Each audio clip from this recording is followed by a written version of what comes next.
Question 26, which type of pump is different from other in the same group. कौन सा pump different है, मतलब अलग है, ये जहाँ ये जो ऑप्शन दिया गया है इस पंप से अलग है एक ही ग्रुप में। देखिए पहला जो पंप दिया गया है स्क्रू पंप। स्क्रू पंप है rotary positive displacement pump. Gear pump भी है rotary positive displacement pump. Piston pump जो है वो पिस्टन पंप है रेसिप्रोकली पॉजिटिव डिस्प्लेसमेंट पंप। लेकिन देखिए पहला मतलब डी ऑप्शन में कैम भी है, लेकिन कैम जो है वो है आपका रोटरी पॉजिटिव डिस्प्लेसमेंट पंप, तो डी ऑप्शन नहीं होगा क्योंकि वहाँ पर कैम भी है। देखिए सी जो ऑप्शन दिया गया है प्लांजर पंप, ये प्लांजर पंप आपका रेसिप्रोकेटिंग पॉजिटिव डिस्प्लेसमेंट पंप है जो तीनों से अलग है, तो इसका करेक्ट आंसर होगा सी। ये आपको आर एस कुर्मी में मिल जाएगा। Question 27, a fixture is defined as a device which, मतलब फिक्सचर जो डिवाइस है उसको हम कैसे डिफाइन करते हैं। तो पहले आपको बता दें दोस्तों, ये जिग और जो फिक्सचर है उसमें क्या अंतर है ये पहले आपको बता दें। जिग का डेफिनेशन में बोला जाता है कि जिग वर्क पीस को होल्ड एंड लोकेट करता है और काटिंग टूल को गाइड करता है। कंट्रोल मतलब काटिंग एक और एक से ज़्यादा जो काटिंग टूल होता है उसको कंट्रोल और गाइड करता है, तो ये है जिग का डेफिनेशन। लेकिन फिक्सचर में ये काटिंग टूल को कंट्रोल और गाइड नहीं करता है, तो ये सिर्फ जो वर्क पीस को होल्ड और लोकेट करता है। तो देखिए ये वाला ऑप्शन है ए, वो है जिग का डेफिनेशन। देखिए holds and locate work piece and guide and control one or more cutting tool, तो ये है जिग का definition. Holds and locates a work piece during an inspection or for a manufacturing operation, ये जो बोला गया है ये है फिक्सचर का डेफिनेशन। तो 27 का करेक्ट आंसर होगा B. Question 28, segmental chips are form during machining, मतलब ये कौन सा मटेरियल का मशीनिंग के टाइम में सेगमेंटल चिप्स फॉर्म होता है। तो दोस्तों पहले आपको बता दें कि डक्टाइल मटेरियल जो होता है जैसे माइल्ड स्टील, तो डक्टाइल मटेरियल का जब हम मशीनिंग करते हैं तो कॉन्टिन्यूस चिप जो है वो फॉर्म करता है, और अगर मैं कटिंग स्पीड कम कर दूं तो वो क्या होगा, वो बिल्ड एज फॉर्म करता है। लेकिन सेगमेंटल जो चिप है वो एकमात्र ब्रिटल मटेरियल तैयार करता है। ब्रिटल मटेरियल में सेगमेंटल चिप होता है। तो देखिए कास्ट आयरन जो यहाँ पर सेकेंड ऑप्शन है कास्ट आयरन, ये कास्ट आयरन ब्रिटल मटेरियल है और ये आपको सेगमेंटल चिप फॉर्म करेगा, तो इसका करेक्ट आंसर होगा B. Question 29, the discharge of a centrifugal pump is given by, discharge का फॉर्मूला कौन सा होगा सेंट्रीफ्यूगल पंप में। तो दोस्तों हम जानते हैं discharge is equal to area into velocity. अब देखिए डिस्चार्ज में क्या सेंट्रीफ्यूगल पंप में क्या होगा, फ्लो एरिया और फ्लो वेलोसिटी और फ्लो एरिया। तो देखिए फ्लो एरिया मतलब 2 pi R circumference into breadth, ये हो गया area total, into V F मतलब पाई डी मतलब diameter pi D B V F, तो ये होगा डिस्चार्ज का सेंट्रीफ्यूगल पंप में। देखिए सी ऑप्शन है करेक्ट आंसर, ये आपको आर स्कूल में मिल जाएगा। Question 30, the theoretical velocity of jet eight vena contractor is, मतलब जो एक पात्र लेकर अगर पात्र में पानी रखूँ, ये देखिए ये डायग्राम है, देखिए पात्र रखा हूँ, पात्र में पानी रखा हूँ और यहाँ पर इसके यहाँ से अगर मैं छेद कर दिया, मतलब वेना कॉन्ट्रैक्टर में यहाँ से छेद कर दिया, तो ये पानी क्या होगा, ये पानी निकलते रहेगा। तो यहाँ का वेलोसिटी मुझे निकालना है, तो थियोरेटिकल वेलोसिटी ऑफ जेट, ये जो जेट निकल रहा है इसका वेलोसिटी हमें निकालना है। तो दोस्तों जब मैं पात्र में जब पानी रखा हूँ तो इसका ऊपर वाला सरफेस का वेलोसिटी लगभग 0 है, और देखिए ये जो छेद किया हूँ इससे जो लोअर सरफेस इसका डिस्टेंस h1 मैंने पकड़ा हूँ, और ये अगर टोटल जो हाईएस्ट डिस्टेंस है मतलब upper surface to lower surface वो h2 पकड़ा हूँ, तो अपर सरफेस टू जहाँ छेद किया हूँ उसका डिस्टेंस h हुआ, ठीक है। और इसको सिंपली प्रूव करने के लिए टॉरिसेली का जो थ्योरम है वो मैं अप्लाई करूँगा जनरल एनर्जी इक्वेशन। तो देखिए दोस्तों टॉरिसेली क्या बोला गया है, प्रेशर चेंज नहीं होगा, मतलब P1 is equal to P2। और सिंपली एनर्जी इक्वेशन हम जानते हैं, ये क्लास 11-12 में ही पढ़े हैं। P1 is plus rho GH1 plus half rho V1 square is equal to P2 plus rho GH2 plus half rho v2 square. तो दोस्तों देखिए, तो according to Torricelli P1 is equal to P2 और V2 जो है वो लगभग 0 मैंने पकड़ा हूँ, तो ये भी कट जा रहा है। तो इसको अगर उधर ले जाऊँ तो क्या होगा, रो जी H2 माइनस रो जी H1। रो जी अगर कॉमन ले लूँ तो हो जाएगा H2 माइनस H1। अच्छा, H2 माइनस H1 मतलब ये देखिए अपर सरफेस लोअर सरफेस इसका डिस्टेंस H2 है और ये है H1, तो H2 माइनस H1 करने से H आएगा, तो इसकी जगह पर हम H लिख सकते हैं, रो जी H, रो जी H। अच्छा देखिए यहाँ पर, तो यहाँ पर क्या था, यहाँ पर था हाफ रो V1 स्क्वायर, रो रो कट जाएगा तो ये 2 इधर जाएगा, तो V1 square is equal to 2GH। और देखिए मैंने पहले ही पकड़ा हूँ कि V1 is equal to V, तो V square is equal to 2GH, तो हो जाएगा V is equal to 2G root 2GH। तो इसका करेक्ट आंसर कौन सा होगा, देखिए करेक्ट आंसर होगा D is the correct answer. ये आपको आर एस स्कूल में भी मिल जाएगा। Question 31, the American National Standards Institute ANSI has established the class of fits are, मतलब अमेरिकन नेशनल स्टैंडर्ड्स इंस्टीट्यूट जो है वो फीट का क्लास कितने प्रकार का किया है, इस्टाब्लिश किया है।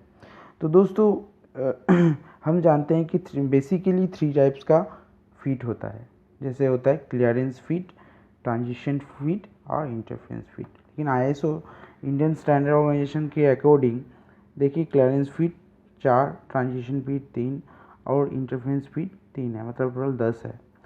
लेकिन दोस्तों जो अमेरिकन नेशनल स्टैंडर्ड्स यूनिट जो इस्टेब्लिश किया गया है वो आपको एकदम क्लियर हो जाएगा। देखिए ये दोनों फिगर अगर देखें आप, ये क्वेश्चन IES 2013 में कन्वेंशनल पेपर में आया था।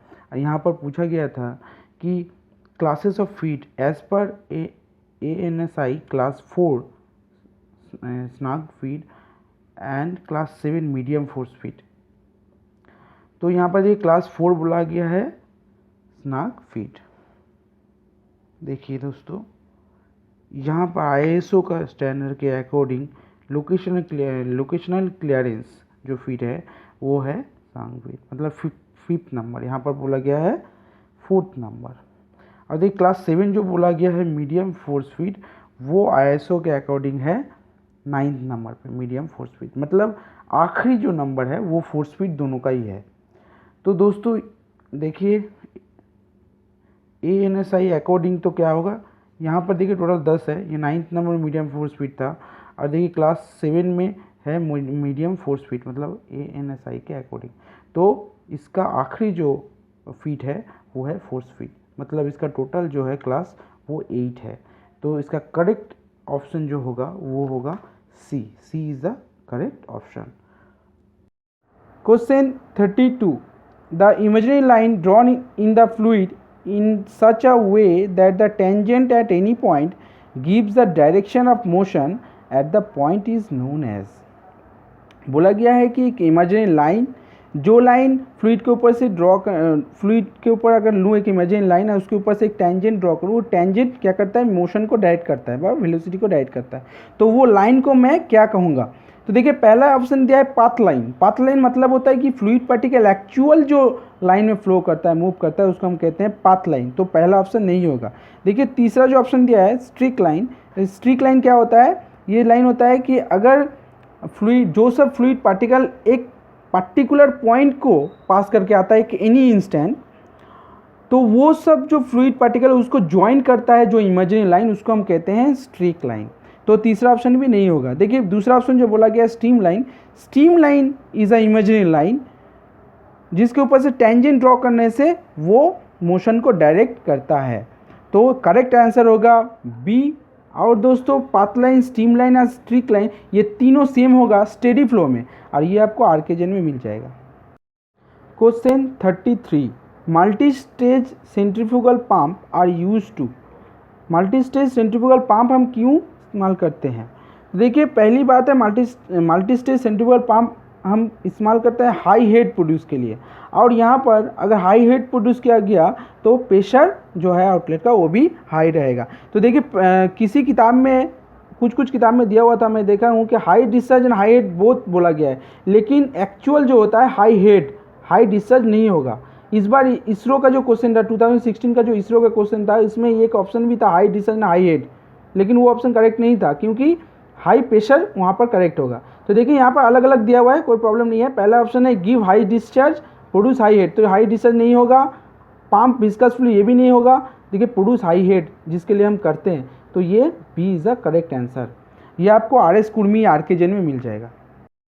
Question 34, parts use in shaper compare to those run on planers are usually. मतलब सेपर मशीन में जो पार्ट्स यूज होता है वो प्लानर मशीन में जो पार्ट्स यूज़ होता है उसके तुलना में कैसे होता है, मतलब कंपेयर करने से वो पार्ट सब कैसा होता है, मतलब बड़ा होता है, छोटा होता है, या एग्जैक्ट सेम साइज़ का होता है। तो दोस्तों ये सिंपल सा क्वेश्चन है। हम सब जानते हैं कि सेपर मशीन का जो पार्ट्स है वो प्लानर से छोटा होता है, प्लानर मशीन का जो कंपोनेंट पार्ट होता है वो बड़ा होता है। तो इसका करेक्ट आंसर होगा C is the correct answer. Question 35, a point in a compressible flow where the velocity of fluid is 0 is called. बोला गया है कि एक पॉइंट कंप्रेसिबल फ्लो में जहाँ वेलोसिटी ऑफ फ्लूइड 0 होता है उसको हम क्या कहते हैं? तो दोस्तों वो पॉइंट को स्टैग्नेशन पॉइंट कहते हैं। स्टैग्नेशन पॉइंट एक सिंपल सा एग्जांपल देख मैं बता दे रहा हूँ। अगर प्लेन आसमान में जब उड़ रहा है तो जो एयर है वो एयर एक कंप्रेसिबल फ्लूइड है। तो एयर जब आके प्लेन के ऊपर जब आ रहा है, धक्का लग रहा है, तो धक्का लगने के बाद उसका वेलोसिटी 0 हो रहा है। तो जिस पॉइंट में 0 हो रहा है वो पॉइंट को हम कहते हैं स्टैग्नेशन पॉइंट, जहाँ पर वेलोसिटी ऑफ फ्लूइड 0 हो रहा है। तो इसका करेक्ट आंसर होगा सी। ये आपको RS कुर्मी में मिल जाएगा। Question 36, a vertical wall is subjected to a pressure due to one kind of liquid on one of its side the total pressure of the wall per unit length is। तो दोस्तों total pressure of wall पर unit length जो है, अगर मैं इसको अगर ए पकड़ूँ और एज जो है वो अगर डेप्थ पकड़ूँ, वॉल का बॉटम ऑफ द वॉल से उसका जो अगर डेप्थ अगर एज पकड़ूँ और देखिए ये है कि W अगर specific weight of water in newton पर मीटर की अगर मैं पकड़ूँ, और ये जो है एक बार ये depth of CG of the vertically emerge surface from the free surface of the water, और ये हम जानते हैं कि ये होता है h/2। ये जो डेप्थ है उसका हाफ होता है। तो देखिए पहला तो टोटल प्रेशर का फॉर्मूला है, F इजिकल टू मतलब total pressure per unit length equal to W मतलब specific weight area into x bar. तो देखिए W, अच्छा एरिया मतलब यहाँ पर देखिए पर यूनिट लेंथ बोला गया है, मतलब length into height into length होता है एरिया, और x बार हम पहले से जानते हैं कि उसका हाफ होगा, h/2 होगा। जो डेप्थ है h उसका हाफ होगा, तो h/2 W, और ये जो है ये h है height, W into H into, अच्छा पर यूनिट लेंथ बोला है मतलब 1 ये, तो ये रह गया h/2। तो देखिए W h²/2, तो ये कौन सा होगा? Total pressure per unit length होगा C is the correct answer. Question 37, the discharge over a rectangular notch is. Rectangular notch का जो डिस्चार्ज है वो हेड के साथ कैसे रिलेशन में है ये हमको दिखाना है। तो दोस्तों हम जानते हैं कि रेक्टेंगुलर नॉच का जो डिस्चार्ज का फॉर्मूला है वो है Q इजिकल टू 2/3 CD मतलब coefficient of discharge into length into √2G e⁻3/2। तो देखिए यहाँ से डायरेक्टली दिखाई जा रहा है कि Q जो है वो डायरेक्टली प्रोपोर्शनल है h⁻³ तो ये कौन सा ऑप्शन होगा? ये देखिए बी जो है डायरेक्टली प्रोपोर्शनल टू h⁻³ मतलब B is the correct answer. ये आपको RS स्कूल में मिल जाएगा। Question 38 which ratio gives the Reynolds number, मतलब इनमें जो फोर्स, ये जो फोर्स सब दिया गया है इसमें से किसका रेशियो रेनॉल्ड नंबर होगा? तो देखिए दोस्तों, पहले आपको बता दें कि वेरियस जो फोर्स होता है उसको अगर मैं रेशियो में लाता हूँ, उसका अगर मैं रेशियो करता हूँ तो एक नॉन डायमेंशनल नंबर आता है। ऐसे ही वेरियस नॉन डायमेंशनल नंबर है, जैसे Reynold number, Mach number, Froude number. तो देखिए बी जो ऑप्शन दिया गया है वो है inertia force to the gravity force. अगर मैं इनर्शिया फोर्स और ग्रेविटी फोर्स का अगर मैं रेशियो करता हूँ तो वो आएगा फुट नंबर। देखिए इनर्शिया फोर्स जब प्रेशर फोर्स करूँगा तो वो आएगा यूलर नंबर। अगर मैं इनर्शिया फोर्स जब विस्कस फोर्स करूँ तो ये कौन सा नंबर आएगा? वो आएगा रेनॉल्ड नंबर। अब देखिए पहला ऑप्शन भी है इनर्शिया फोर्स जब विस्कस फोर्स, मतलब ये भी है रेनॉल्ड नंबर, ये भी है रेनॉल्ड नंबर। आप ए और डी ये दोनों ही है correct answer. Question 39 venturimeter is use to, venturimeter किस लिए इस्तेमाल किया जाता है? कौन सा चीज़ को मेजरमेंट करने के लिए इस्तेमाल किया जाता है? तो दोस्तों पहला जो ऑप्शन दिया गया है measure the velocity of a flow fluid, मतलब फ्लो फ्लूइड का जो वेलोसिटी है उसको मेजरमेंट करने के लिए हम कौन सा इंस्ट्रूमेंट का इस्तेमाल करते हैं? Pitot tube. तो ये पहला ऑप्शन नहीं होगा। दूसरा ऑप्शन देखिए, आप बोला गया है measure the pressure of the following fluid, following fluid का जो प्रेशर है उसको मेजरमेंट करने में मैनोमीटर यूज़ किया जाता है। तो ये भी नहीं होगा करेक्ट। देखिए डी जो ऑप्शन बोला गया है the measure the pressure difference of the liquid flowing between 2 point in the pipeline, ये है डिफरेंशियल मैनोमीटर। इसके लिए हम डिफरेंशियल मैनोमीटर यूज़ करते हैं। तो देखिए सी जो बोला गया है measure the discharge of a liquid flowing in a pipe, ये डिस्चार्ज मेजर करने के लिए ये वेंचुरीमीटर यूज़ किया जाता है। तो इसका करेक्ट आंसर होगा सी, ये आपको RS कुर्मी में मिल जाएगा। Question 40 if the NPSH requirement for the pump is not satisfied then, बोला गया कि पंप में अगर net positive suction head requirement अगर सेटिस्फाई नहीं किया तो क्या हो सकता है? तो दोस्तों पहले आपको बता दें कि पंप का जो सक्शन साइड में होता है वहाँ पर प्रेशर ड्रॉप होता है। तो प्रेशर अगर ड्रॉप होते होते वेपर प्रेशर से भी अगर नीचे अगर चले गया तो क्या होगा? बबल क्रिएट होने लगेगा। बबल क्रिएट होने से क्या होगा? वहाँ पर पंप का सक्शन साइड में कोरोशन, एब्नॉर्मल साउंड ये सब क्रिएट होगा। तो इसे कैविटेशन कहते हैं। तो एक्चुअली अगर NPS net positive suction head requirement अगर सेटिस्फाई नहीं किया तो कैविटेशन होगा। लेकिन ये नेट पॉजिटिव सक्शन हीट क्या है ये आपको पहले दिखा दें, और अगर कैविटेशन से बचने का तरीका भी। दोस्तों देखिए ये सिग्मा सी दिख रहा है, यह है क्रिटिकल कैविटेशन फैक्टर, मतलब प्रेशर को जब मिनिमम रखने के बाद बर्नौलीज इक्वेशन अप्लाई करके जो निकला है उसको टोटल हीट से अगर डिवाइड किया जाए तो जो फैक्टर निकल रहा है उसको हम कहते हैं क्रिटिकल कैविटेशन फैक्टर। अगर P मिनिमम अगर वेपर प्रेशर हुआ तो क्या होगा? कैविटेशन स्टार्ट होगा। तो ये अगर P मिनिमम का जब PV पकड़ के अगर हम करूँ टोटल हीट से अगर डिवाइड करके जो फैक्टर निकलेगा इसको कहते हैं, सिग्मा को कहते हैं नेट पॉजिटिव सक्शन हीट। तो इसका value always critical cavitation factor से ज़्यादा होना पड़ेगा, क्योंकि PV का वैल्यू क्या होगा? P मिनिमम का वैल्यू PV से ज़्यादा होना पड़ेगा। तो दोस्तों लेकिन यहाँ पर आपको समझना है कि P मिनिमम का वैल्यू मतलब प्रेशर मिनिमम कितना प्रेशर से जा सकता है, मतलब वेपर प्रेशर से ज़्यादा होना पड़ेगा, नहीं तो कैविटेशन ऑकर होगा। तो दोस्तों इसका करेक्ट आंसर है C is a correct answer. Question 41 in electron beam machining as the electron strike the workpiece, बोला गया इलेक्ट्रो बीम मशीनिंग में इलेक्ट्रॉन जब वर्कपीस के ऊपर स्ट्राइक करता है तो क्या होता है? तो दोस्तों इलेक्ट्रो बीम मशीनिंग में इलेक्ट्रॉन जब वर्कपीस के ऊपर स्ट्राइक करता है तो इलेक्ट्रॉन सबका जो एनर्जी मतलब काइनेटिक एनर्जी रहता है वो हीट एनर्जी में कन्वर्ट होता है।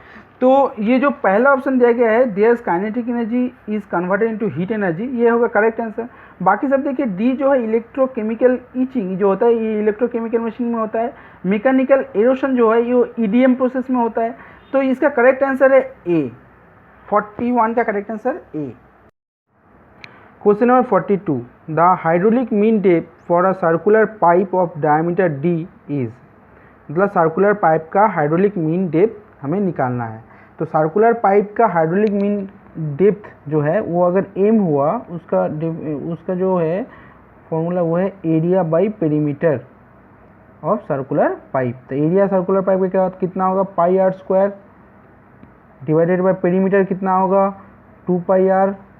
ये पाई कट गया, ये आर कट गया, मतलब r/2 मतलब d/4। तो ये d/4, ये d बोल दिया diameter of the circular pipe. तो इसका करेक्ट आंसर होगा बी, ये आपको आर स्क्वायर में मिल जाएगा। Question 43, which is the costliest process for making round holes. मतलब जो राउंड होल बनाने का इसमें से कौन सा प्रोसेस सबसे महंगा है। तो देखिए पहले दोस्तों आपको बता दें कि सिंगल पॉइंट कटिंग टूल और मल्टी पॉइंट कटिंग टूल में कौन सा कॉस्टलीस्ट है। Single point cutting tool costliest है, मतलब उसमें दोनों में सबसे ज़्यादा cost single point cutting tool का होता है।